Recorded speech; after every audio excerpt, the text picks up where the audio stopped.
Welcome to Dream It, Dare It, Do It, Live the Life You Want, a podcast that talks about living the life you want. And my name is Jasmine. I'm your host. And today I have my friend Gary with me. Hey, Gary. Hey, Jasmine. How you doing? Just great. Yeah.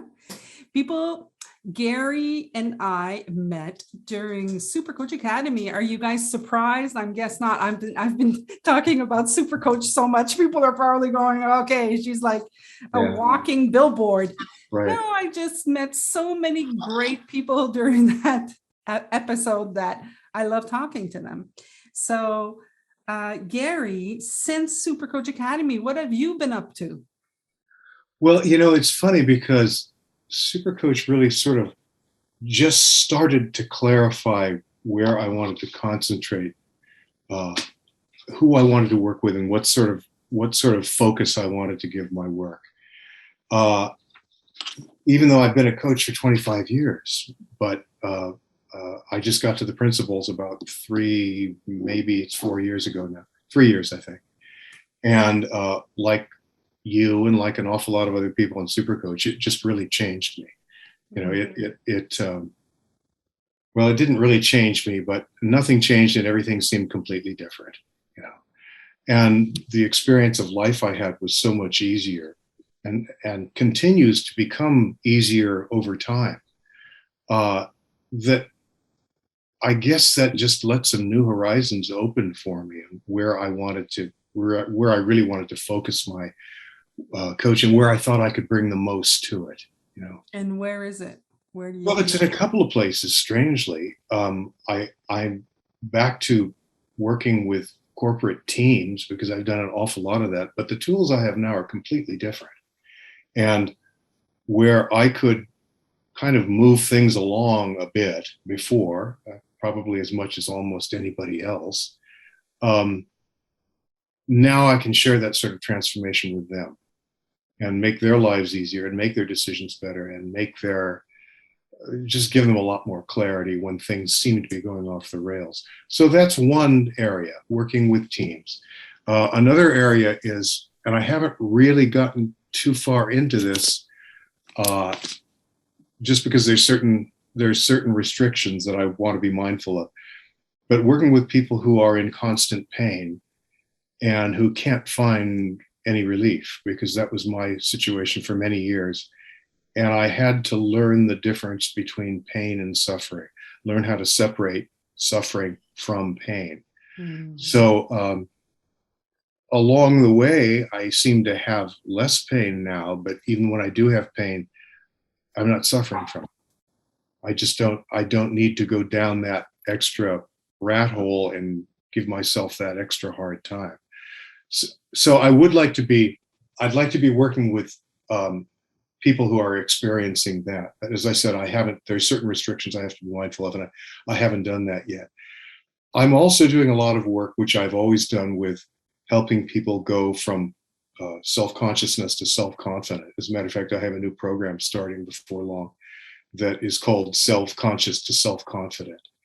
And like everybody else, I thought I had to find self-confidence. And because I was an actor for about 20 years, my first career, I learned how to feel like I had it, but it wasn't my real self-confidence. It was something that it was an add-on. And it worked pretty damn well, and people couldn't tell I wasn't self-confident. But the feeling, being inside of it, was not what I thought of as self-confidence. And, like most people, I thought it was something that I had to get. I didn't understand that I was born with it and would always have it, and nothing could take it away. So that's what I'm helping people discover now. And there's a couple. I can't believe I never knew you were an actor. Oh, well. I don't talk about it a lot now. It was a long, long time ago, Well, 20 years. I mean, was it more than 20 years? I did it for 20 years, but it was 30 years ago that I stopped doing it. Oh, okay. So it's been, a long time since. And there's another thing too. this is something that I keep seeing in my life. And it's related to the self-confidence I was just talking about, but uh, it has to do with parts of me that I held back, holding things in, never quite being all there, never quite being able to kind of fully inhabit myself in a way. And where I really notice it is on Saturday, and you know about this because you come every Saturday to Songshare. Last winter during the pandemic, I started this singing group, and one of the reasons I did it partly for a sense of community in a time that we really all needed it, but I also did it because I've always been sort of terrified of singing in public, and I've had to do it at times, and it was always torture for me. And I wanted to get past that, and I knew that I could. So now that I sing every week, probably, at least 2 songs a week to a group of people, it's a completely different experience for me.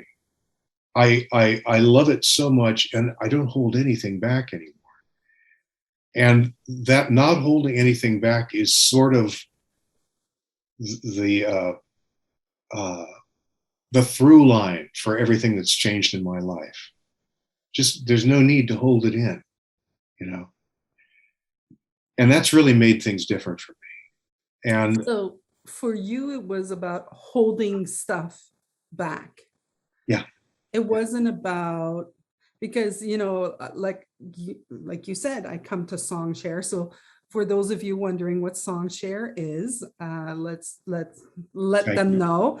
Songshare is we're a bunch of people that meet on Zoom, and we have a theme, and we sing a song based on the theme, and we sing a cappella. We do not sing with music. We sing a cappella, and we have lots of fun.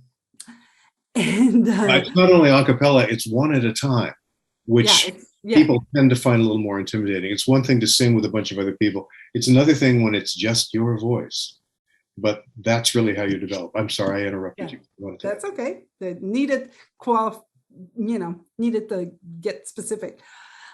So I've been participating in Songshare. People know I've sung. People who know me, I was a singer.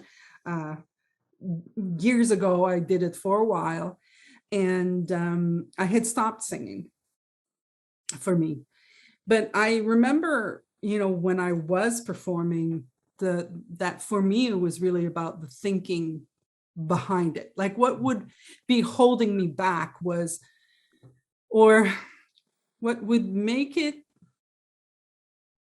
not fun. I'm going to say that, would add, like you were saying that you just feared it a lot to sing in public. Yeah. For me, I would do it. I've always been a type that would do it, just do it. But I hated the fact that I would stress, or I hated the fact that my mouth would dry up, or that I was thirsty, or that I would shake. I didn't like the shake, before I got on stage. I just didn't like it. And the more that I performed, the more that I saw that, I had fears, in the sense that I was afraid to screw up in my words. I was afraid that people wouldn't like it. I was afraid that I would have the wrong note, right? I would sing off key. There was all these things that I thought should be, if I'm going to sing in public, it should look like this, and this shouldn't happen. And inevitably, it always happened. You know what I mean? It happened every single time. I would perform, I would do 3-hour show. There's no way that you do a 3-hour show that you don't screw up your lyrics, that you don't sing off key, that somebody thinks that was stupid. Like there's no way. Yeah. It's just not possible. And once I got that, I was able to be free. Yeah. Yeah. You know, what's really funny about that to me is that any of those mistakes you make, you know, can't remember the lyric, sing off key, whatever it is, all that's going to do is tell people that you're human like they are. Yeah. I mean, it's funny because we make up these stakes in our mind without knowing we're doing it. And when you start to understand the nature of thought, you can see, well, wait a minute, this is something I made up. They won't like me. I'll sing off key. It'll be a disaster. The world will come apart. It, those stakes don't exist. They're just completely made up. And understanding that makes it a lot easier to say, well, you know what? I'm just going to sing, and it'll either be in tune or I'll remember the lyrics. Either way, I'm just going to sing full out. Yeah. You know, there's one other funny thing that you made me think of. And it's something I've been using with clients lately as an example of real-time wisdom, where you cannot know in advance what you need to know in the situation because the situation hasn't come yet. It hasn't happened yet. So often I'll be singing and I'll get to the end of a line or near the end of the line and have no idea in the world what the next lyric is. Well, that used to freak me out. And I think, oh, Christ, I'm going to stop cold and they're going to see me sweating. Now, I don't even go to that place. It's more like, yeah, it'll be there when I need it. It's waiting for me. It'll be there when I need it. And it usually is. And if it isn't, it doesn't matter. I can either A, make up a lyric myself, or B, laugh my way through it, or C, just pick it up where I can remember it. And it's another situation where the audience sees you and think, wow, that's a great presence of mind. Look, they just picked up and went on. They almost like you even more when you've made a mistake like that. You know, a mistake. Yeah.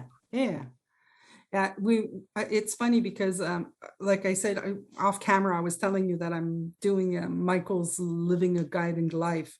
So I'm in this class for those of you that were not off camera with us. I'm in a class with Michael Neal, and it's a 3-week class, and it's called Living a Guided Life.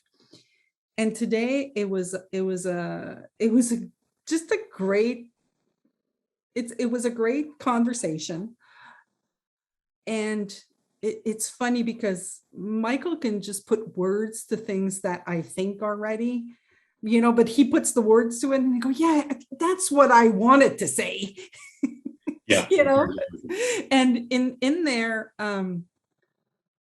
basically somebody said something to the effect of, well, what if I fail? Like, how do you go through life and, you know, without failing? Like, I'm afraid to choose the right way, you know? Yeah.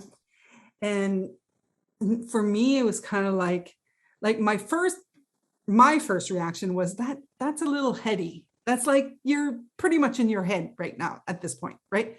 And Michael was like, well, you know, if you're going to fail, it's because you made, like, you have the way to succeed. Yeah. And that way to succeed, you made up. Yeah. So that's not like living a guided life. Like, you know, like a guided life is like every moment. It's like, yeah, right now, what do you want to do right now? What about now? What about now? You know? Well, yeah, I'm sorry, go ahead. No, go ahead. What comes to mind when you were saying that is the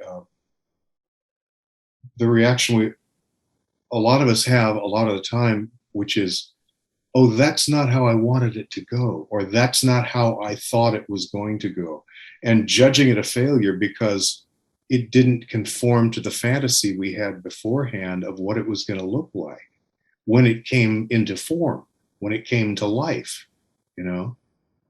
And when you don't have that sort of expectation, it's got to be just like this, got to look just like this, got to be perfect in every way. What a prison that is to be burst out of, you know? Because now I can see, and I'll just go back to the songs as an example. Sometimes when I screwed up a little bit here or there, or when some little surprise comes in that I wasn't ready for, it just makes it more alive. And so I don't have this idea of it's got to be like this. I remember George Pransky once said, you know what the emotion most associated with perfectionism is? Irritation, because nothing's ever good enough. It's never the way I thought it was going to be. And God, what a passport to a disappointing life when you live like that. Well, it's got to be the way I thought it was, or there's something wrong with it. You know? And I think we see that all around us. People have these sort of dreamy expectations, and which is fine. They only trip you up when you think, oh, that's the way my life has to be. Versus, well, this is a nice fantasy I'm enjoying right now, and I'm kind of a reverie for a minute or two. And isn't this nice? But thinking that it somehow has to translate to life and you have to actually live that. You just dreamt it. That's good enough. Your life doesn't have to look like that. Because by trying to engineer your life that way, it's going to be if you succeed, it's going to be an empty, surpriseless life, you know? Yeah. Yeah. It's like we think we know better. Yeah. Like, Yeah. we think we know better. Yeah. So this is how, once happens exactly like this, then I'm going to be good. Yeah. Yeah. Yeah. Yeah. Yeah. And isn't that just the sheer arrogance of that is staggering, Yeah. that we somehow know better than life, you Yeah. know? And if life doesn't match our view of things as we think they should appear, we reject it, you know? Yeah. I think it stems to, like, I can see, I actually reflected on that. So, and remind me, I have to tell you one of the insights I got out of Songshare, but the thing that I reflected on, I think that it stems from fear, like, or insecurity. If I control it, then I know exactly how things are going to end up. And if I know exactly how things are going to end up, then I'm going to be fine. I'm going to be secure. Like, there's like this kind of false sense of security Mhm. inside it, when in fact life wants you to be safe. Like, Yeah. life just wants you to be happy and joyful and secure. So if we could just give up that we know nothing, Yeah. Yeah. Well, So, what you're saying is why people have such difficulty in a time like this where everything's up for grabs and everything seems to be unknown. It's always been unknown. The future's always unknown. And of course, we make it up that it's going to be worse than it is now, or going to be scary, or going to be, a trip to hell in some form or fashion. And so we get really scared by what we don't know. That's the flip side not the flip side, but that's the reason, I think, behind a lot of needing to control, feeling like we have complete control of our lives, so that we can stay away from that scary unknown. Well, the unknown can't be scary. That's why they call it the unknown, because it's not known yet. And people just don't seem to get that, you know? I yeah, certainly didn't get it forever, and I'm glad to have seen it now. yeah, yeah. What was the Like, insight you had about on Songshare the other day? Or, well, on Songshare, so I stopped singing a while ago. Singing just became no longer fun. mm, Um, it became a business, and it became a I need to be good. It became a chore. It was just no longer fun. That's one thing. And it also didn't give me it didn't feed me. Like, I saw that one of the things that I was doing with wanting to sing was I wanted the attention. Oh, it's so shameful to say that. Like when I say that, I have a little pang of, oh my God. But Oh my God, Jasmine, you're human. I know. But I think that the more that I got into this conversation, I saw that, I really don't need attention. Do you understand? Like, so I was singing to get attention, and I was no longer singing because I loved singing. I was singing to get attention. And that just became inauthentic to me, became unnecessary to me, just, so I I stopped doing it. It also happens that I got sick. I had that's a whole nother story, but whole nother podcast. And so like the coincidence happened at the same time, and so I stopped singing. But then Songshare showed up, and I said, okay, let's go. And I could see, one of the things that I saw was that it wasn't about what's the words I'm looking for? I'm going to say competition. Like, it wasn't about, like, in this group, it's not about, oh, I need to sing better than her, or I need to sing better than him. I need to, like, it was really just, I just want to sing because I like to sing, Yeah. and I, I don't know the people now. I do, but I knew nothing. I knew none of the people on the group. Yeah. And I did not have that feeling of I need to hide. Yeah. And I think you've seen me sing, and I'm like, sometimes I'm just fully expressed, and I'm like giving it my all, Yes, you are. Yes, just you do. because it's fun. Yeah. It's one of the things I like about having you on Songshare, actually, because I have this expression that you've heard me use called letting it out of the box. In other words, not holding it back, really being inside the song and letting it out. And you're such a great exemplar of that because you always do that. And it's what really makes it fun. When you were talking about approval, I'm sorry, you were talking about attention a little while ago. For me, it was more about approval, I think. Wanting to, they won't approve of me if I don't sing well.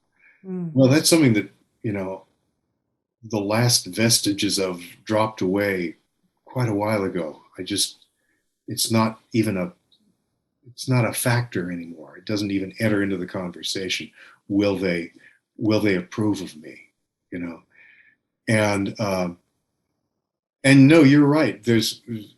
Songshare was set up a very particular way so that it wouldn't be a competition. This ain't American Idol. This is not wait till I sing. I'm going to show them how it's done. There's none of that. It's, okay, now we have another person singing. This is another chance to experience the transmission of joy that happens when a person sings, and just be part of that. And that's really what it is. It's a transmission of the human spirit when people sing to one another.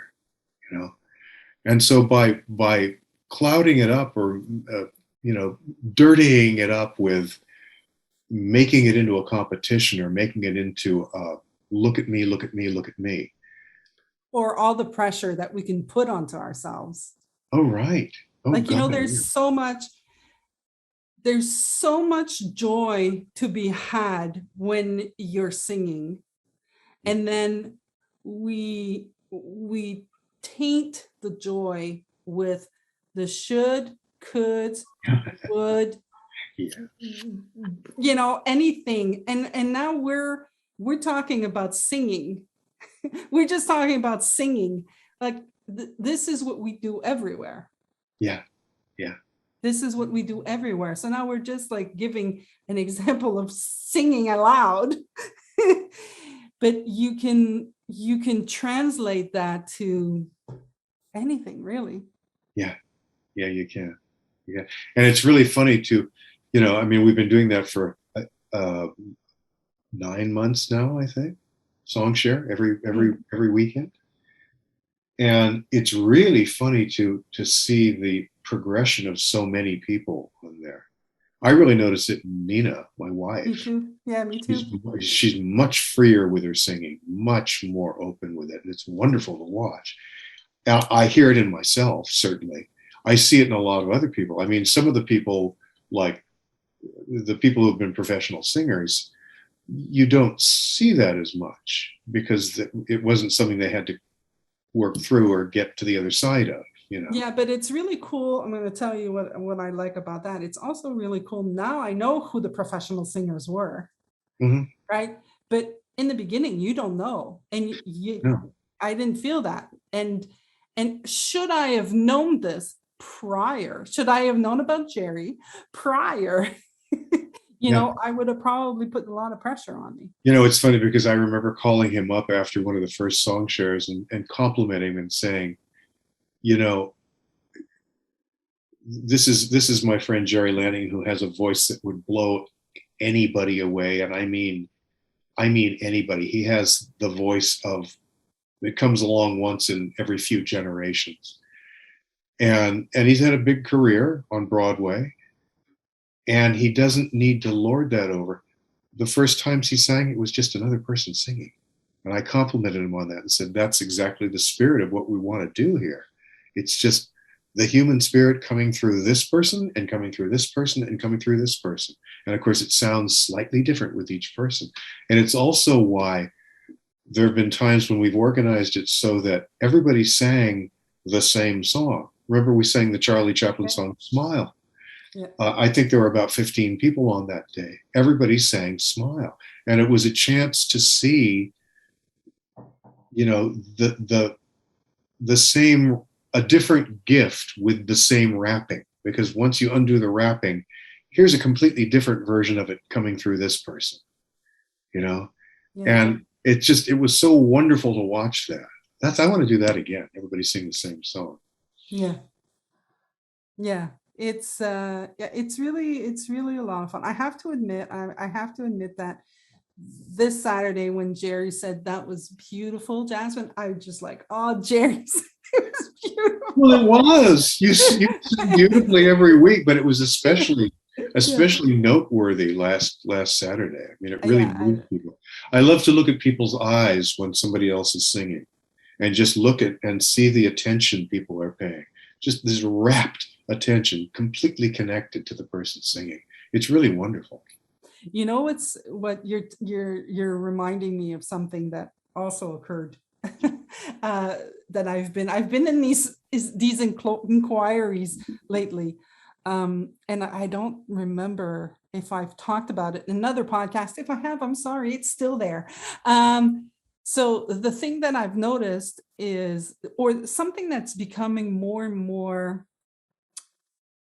present for me, more and more clearer. It's just getting clearer and clearer how our life is from the inside out, and Yeah. how when when I'm looking at this girl here, I think she's just the cutest thing ever. Like, I mean, I look at her and the feelings I get, like I smile instantly when I see her. It's immediate, and she's got an energy to her. And what I saw was, it's not her, it's me.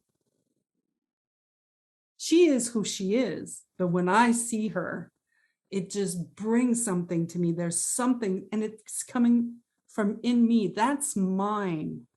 It has nothing to do with her. And it's the same thing when you say, people might think that that was the song, you know, but it was them, that it was reaching something inside of them Yeah.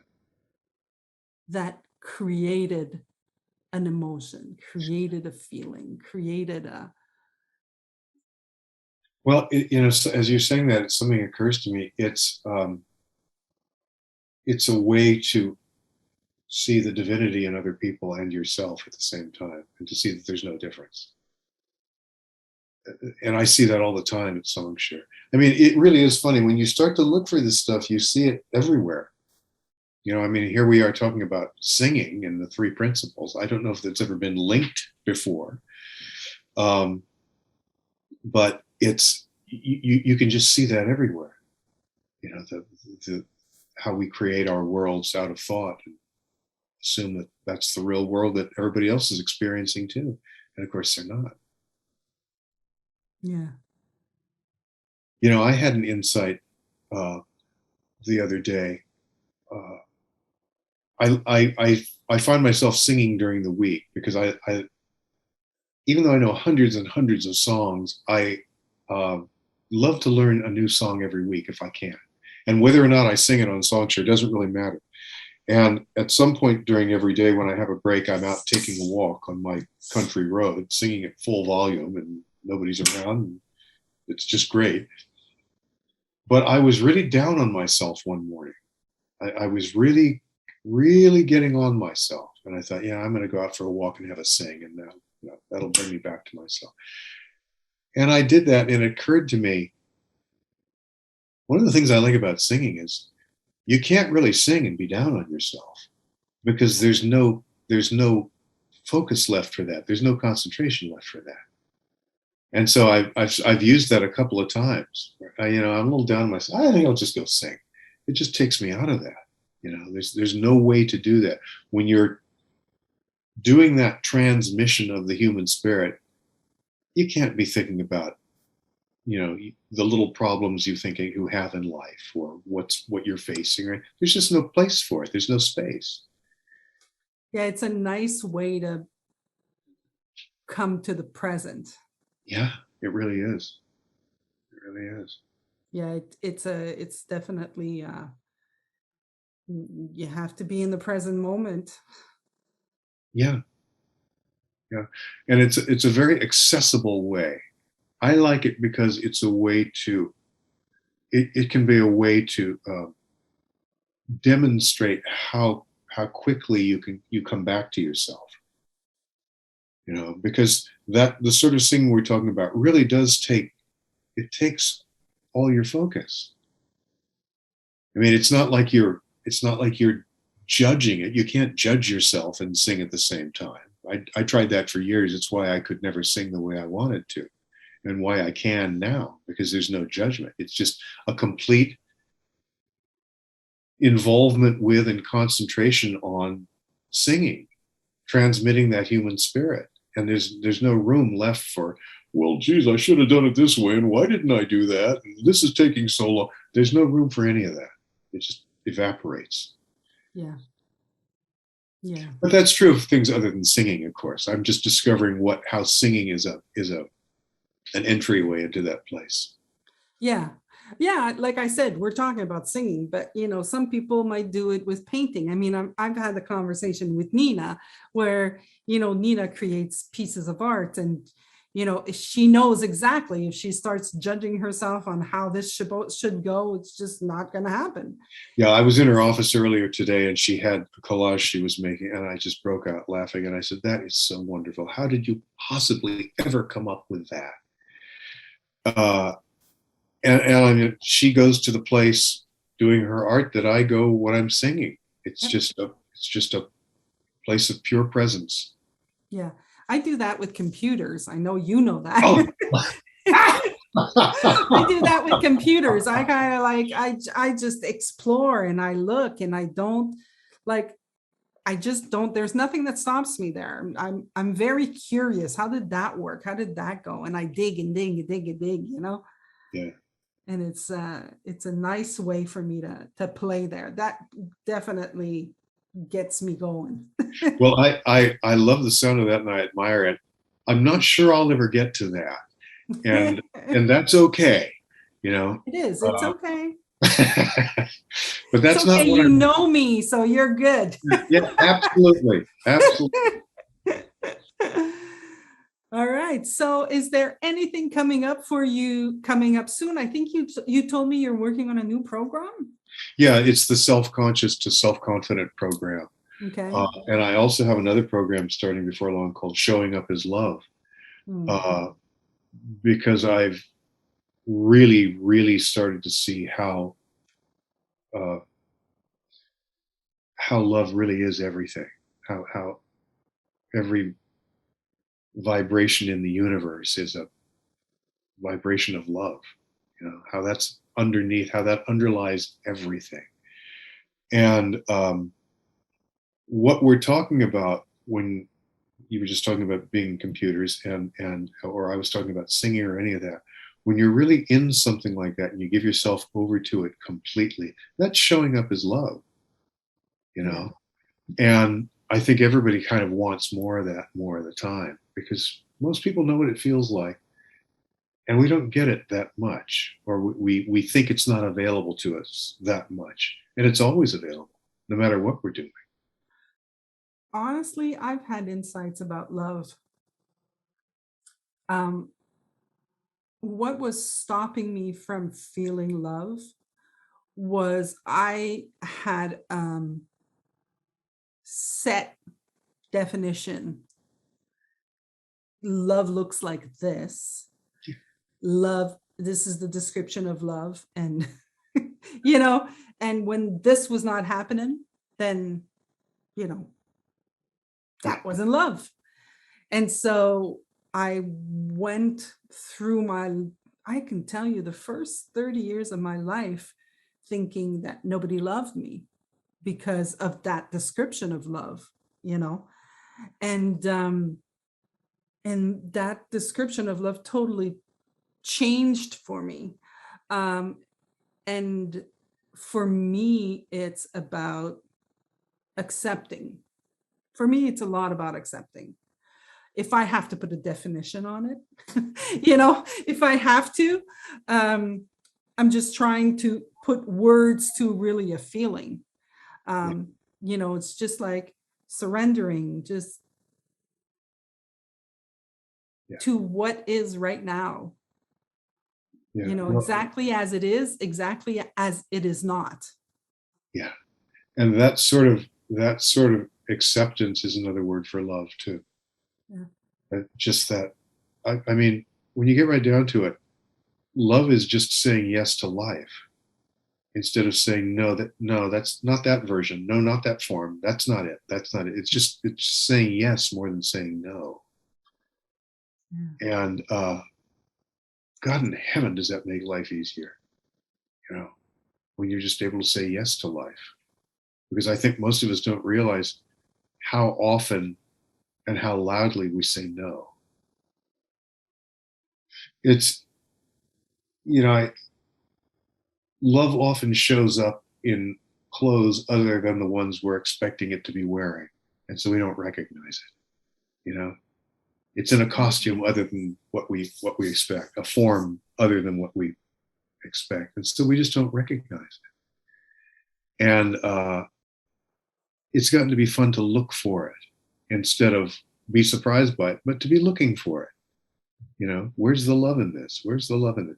You can always find it, Yeah. but only if you're looking for it, you know? Yeah. You can either look for what's right or what's wrong. You can do that, Yeah, sure. which is, I think, is a standard, natural, no, I'm going to say a normal way of being, right? Or you can look for the love. Yeah, yeah. Well, normal is one of my least favorite words. It's right up there with should and shouldn't, actually. Yes. Yeah. All normal ever means really is you're enough like me that I don't have to look at myself. I don't have to take a close, hard look at myself. So that's normal. Yeah. I remember somebody once saying, I'm the most normal person there is. And I didn't laugh in their face, but I did laugh inwardly because I thought, yeah, well, isn't everybody? Yeah. Yeah. I like the distinction between normal and natural, Mhm. because my nature is so much more loving than my normal. Yeah, yeah. And I'm spending way more time in my nature now than I. Well, your nature is becoming your norm. too. Yes, yes, And when they align like that, things are pretty nice. It's a yes, pretty easy life when that happens. yes, I agree. I agree. Life gets more peaceful, Oh you yeah, know. yeah. There's so much more harmony and peace of mind and just like calm. Yeah, I've really noticed that over the years that, and I sort of figured that out years ago. I went through a big change when I was in my 40s. And I remember seeing a friend and they said, you seem so different. You seem so more, much happier and more peaceful. What was different?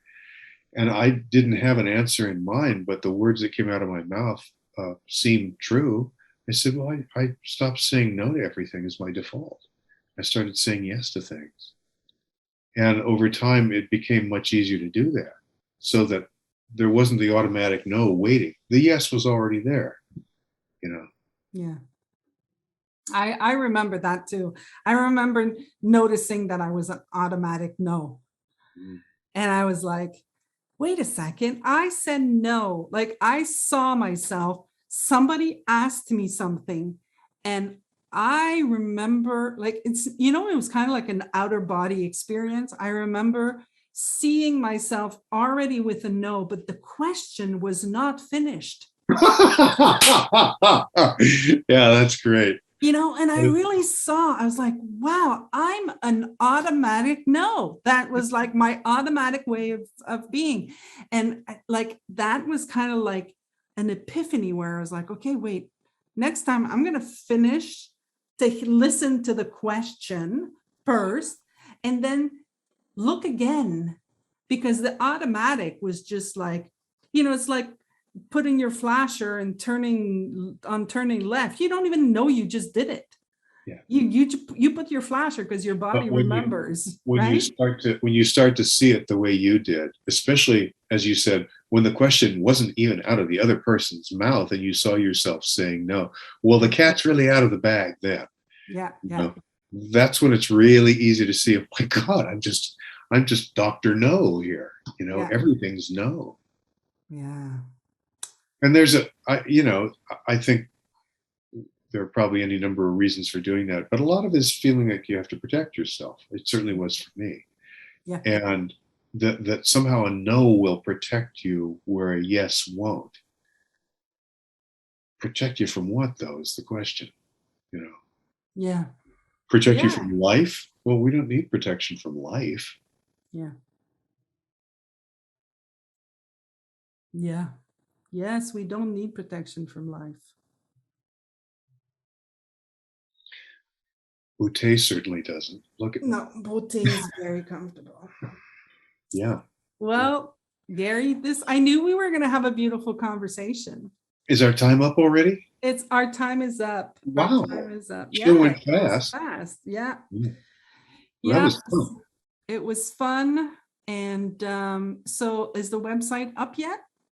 No, it will be up, I think, next week or the week after. GaryStine.com, spelled GaryStine.com, and everybody knows how to spell .com. Yes, yes, they know how to do that. Yeah. Okay, well, I'm going to put it in the description anyways. I'm going to put the link.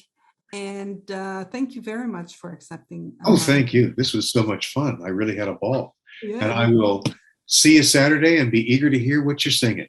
definitely. And for those of you who are listening to us, thank you so much for having been with us. And I'm just going to end, the episode with dream it, dare it, do it. Live the life you want. Bye. Bye.